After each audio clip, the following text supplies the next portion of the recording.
Bonjour, nous allons aujourd'hui faire notre troisième TP sous Python, consacré cette fois-ci à la résolution d'équations différentielles. Comme précédemment, notre TP commence par l'importation de plusieurs modules, NumPy, Matplotlib, qui sert au graphique, et une nouvelle librairie qui est la fonction ODE_int de CPy. Nous n'utiliserons pas Time puisque nous allons faire cela sur un navigateur Internet. La première chose que nous allons faire, c'est apprendre à définir des fonctions. Une fois qu'on a des fonctions classiques, on peut définir de nouvelles fonctions et cela se fait avec la fonction de syllabe qui s'appelle def. Donc nous avons défini une fonction qui s'appelle toto, dont la variable est t.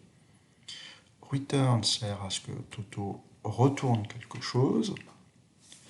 Et nous définissons ensuite la fonction qui ici, e puissance moins t sur 2, sinus 10 fois t.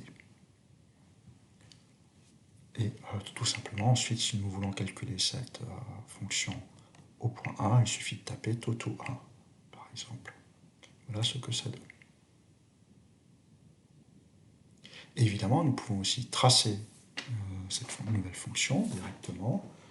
Nous faisons comme nous l'avons vu au précédent TP, nous créons les valeurs auxquelles nous voulons tracer. T va de 0 à 4 en 200 points. On ouvre une figure, on trace la figure. Les coordonnées sont celles de t et la valeur de la fonction toto t.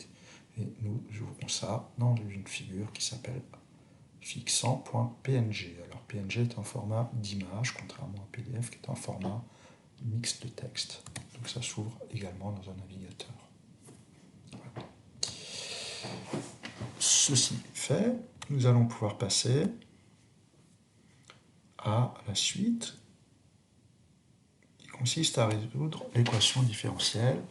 Celle que nous allons prendre ici, c'est y' égale y fois 1 moins y sur 10 000. Cette équation s'appelle l'équation logistique et elle modélise une population. Le modèle est assez simple. Il y a croissance de la population proportionnelle à l'écart de la population par rapport à un seuil qui est ici 10 000. Et si nous dépassons 10 000, il y aura décroissance.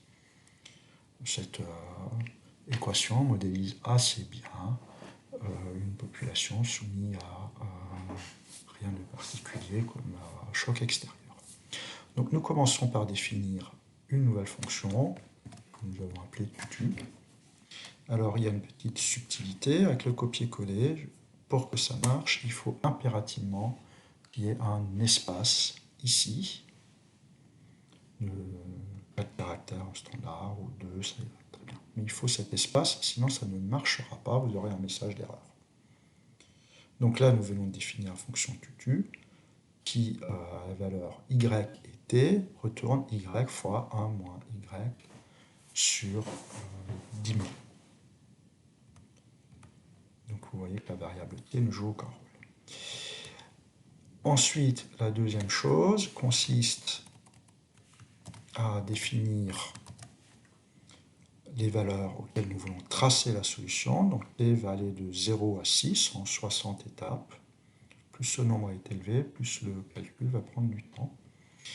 Et nous allons ensuite demander à Python de résoudre l'équation y' égale y fois 1 moins y sur 1000, c'est-à-dire tutu de y et de t, avec donnée initiale 1000 aux valeurs données par t.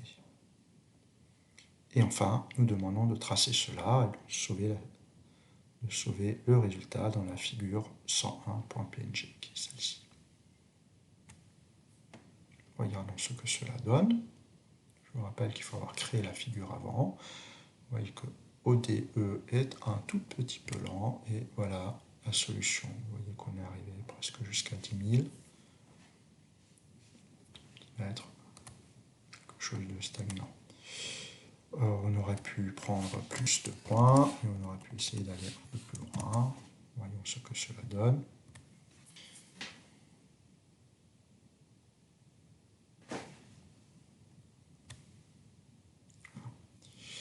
On peut évidemment jouer avec la condition initiale.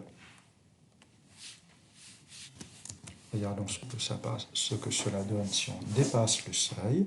Donc 10 000, c'est le seuil auquel la population est capable de se nourrir. En gros, et là, que va-t-il se passer? La population décroît toujours vers 10 000. Et je vous remercie pour votre attention. Nous allons passer aux exercices.